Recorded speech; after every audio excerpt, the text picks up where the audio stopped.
Olá, tô de volta aqui mais uma vez com um tema polêmico, né? Como conhecer a vontade de Deus em uma determinada situação. Toda vez que eu escuto esse tema, eu me lembro sobre propósito, sobre o meu destino, eu me lembro sobre resposta de Deus, eu me lembro sobre várias coisas que acontecem na nossa vida, né? Um tempo atrás eu recebi uma mensagem de uma menina que estudou comigo aqui na Irlanda. Rebeca, como é que eu sei qual é a vontade de Deus, qual é o plano de Deus, né? Eu sei quais são os meus planos, eu sei quais são os meus sonhos, mas como é que eu sei qual é os planos de Deus pra minha vida? Ontem, no GC, eu fui dar meu primeiro estudo, né? Meu primeiro tema, e era esse tema aqui da revista. Estava muito nervosa e tal, e aí hoje quando eu pensei, né, o que eu seria, o que eu falaria hoje no canal? E eu, por que não falar o tema que foi me dado, né, no GC? Tema de como conhecer a vontade de Deus em uma determinada situação. A gente vai lá para abrir em Romanos 12, a partir do versículo 1. Ó, gente, só quem sabe manusear a Bíblia aqui, ó, pei bufo, tá? Romanos 12 fala assim: portanto, irmãos, rogo-vos pelas misericórdias de Deus, que se ofereçam em sacrifício vivo, santo e agradável a Deus. Este é o culto racional de vocês. Não se amoldem ao padrão deste mundo, mas transformem-se pela renovação de sua mente, para que sejam capazes de experimentar e comprovar a boa, agradável e perfeita vontade de Deus. Foi o tema base. E a partir disso, renovação da nossa mente, né? Como a gente conhece a vontade de Deus em uma determinada situação. O primeiro passo é renovar a nossa mente. A gente não resolve a nossa mente de uma forma estática, de uma forma parada. A gente renova a nossa mente através dos movimentos que a gente faz. Eu separei em 3 tópicos, né? A primeira parte sobre como conhecer a vontade de Deus na nossa vida é através do relacionamento que eu tenho com Ele.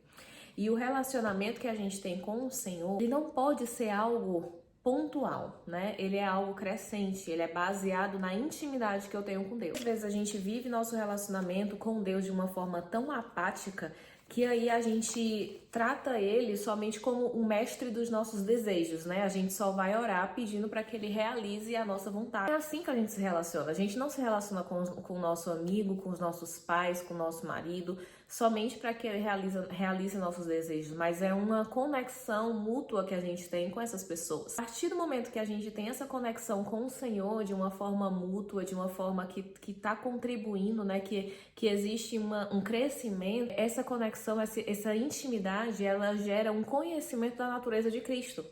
E aí, assim como eu conheço meu amigo, conheço meu marido, conheço minha esposa e sei quais atitudes que eu tomo que vão agradar, assim eu também conheço o Senhor. E eu sei a natureza dele, eu sei o caráter dele e eu sei também quais atitudes que eu tomo que vão agradar o coração do meu Deus. É assim que eu tenho que viver os meus propósitos, né? É agradando ao Senhor em primeiro lugar. Em Oséias 6:3 fala que é assim, né?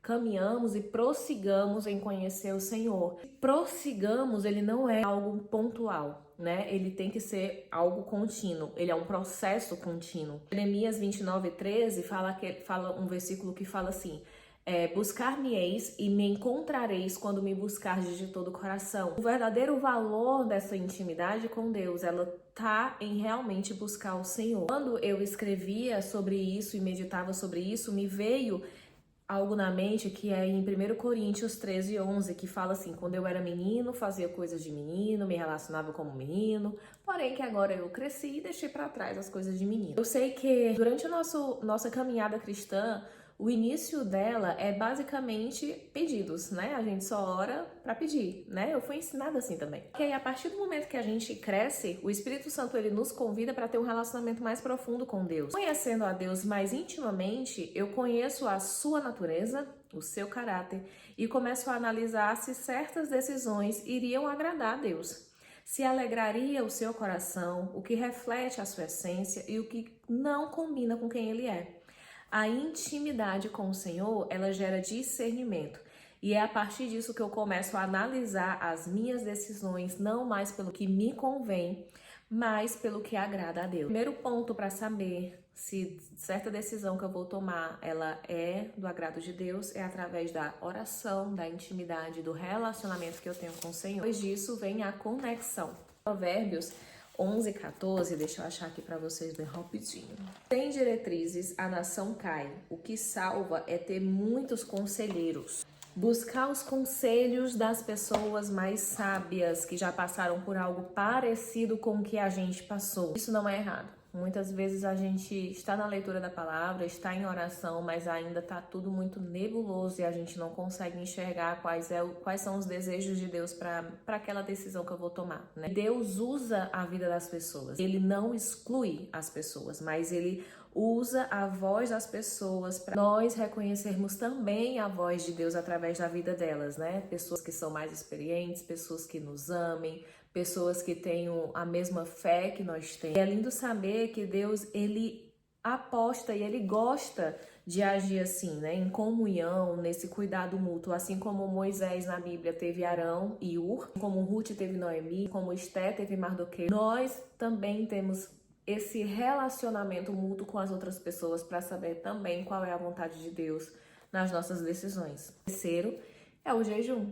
Né? A prática do jejum, ela nos torna íntimos de Deus. Não é para barganhar, não é apenas para que Deus realize o meu propósito, mas o objetivo do jejum é fazer com que eu mortifique a minha carne, me torne fraco, para que o Espírito Santo, né, possa habitar de uma forma mais vívida em mim e eu possa me conectar com Ele. Todos esses 3 pontos que eu falei aqui, relacionamento, né, leitura da palavra, oração, conexão e jejum, eles estão debaixo de uma escuta, né? Ouvir a palavra, ouvir a Deus, ouvir as pessoas, né? Ontem no GC surgiu a pergunta que era assim: como saber se a decisão que eu vou tomar é da vontade de Deus? Colossenses 3,15 fala assim, né? Que a paz, ela seja o árbitro do nosso coração. Vamos falar sobre a paz, que é o árbitro do nosso coração, né? A gente precisa fazer uma análise da nossa vida. Paz, ela tem que ser o juiz do nosso coração. A decisão que eu vou tomar, ela vai afetar o meu relacionamento com Deus? Não. Ela fere os princípios da Bíblia? Não. Ela vai prejudicar o meu irmão? Não. Ela tá me dando paz? Sim. Então nada me impede que essa decisão que eu vou tomar seja correta. Mas muitas vezes a gente tem medo de tomar certas decisões, porque se caso der errado, aí a gente vai lá e culpa alguém, no caso Deus. Mas que nem Adão, que culpou a Deus pela mulher que Deus deu a ele. Mas enfim, não é o caso agora. O caso é o medo, né? A gente muitas vezes tem medo de tomar certas decisões, mas a gente precisa entender que o medo é normal. Só que antes da gente ter esse medo, né, antes de qualquer ruído existir, a gente precisa entender que Deus, ele tem uma palavra antes da gente nascer.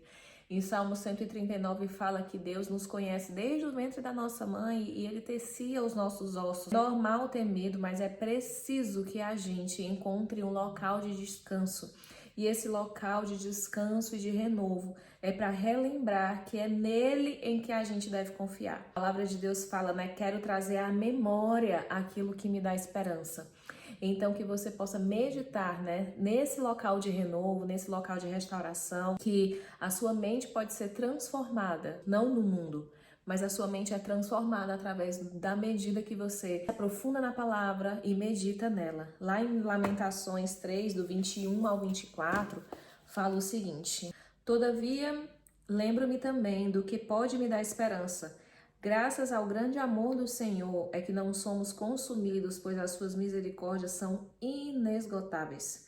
Renovam-se a cada manhã, grande é a sua fidelidade. Digo a mim mesmo, a minha porção é o Senhor, portanto nele porei a minha esperança. Saiba que decisões que nós tomamos na nossa vida, elas têm que primeiro agradar o Senhor Jesus, né? Não seja feita mais a nossa vontade, mas sim a dele. Então analise todos os seus atos, que a paz de Deus seja o árbitro do nosso coração e que a nossa mente possa ser renovada, não aos padrões que o mundo oferece, mas aquilo que nos traz esperança seja realmente estar dentro da vontade de Deus e é nele onde nós encontramos um descanso. Muito obrigada pela atenção, obrigado pelo momento que você ficou aqui. Não esquece de curtir, de comentar e de compartilhar com seu amigo. Um abraço, boa tarde, bom dia, boa noite.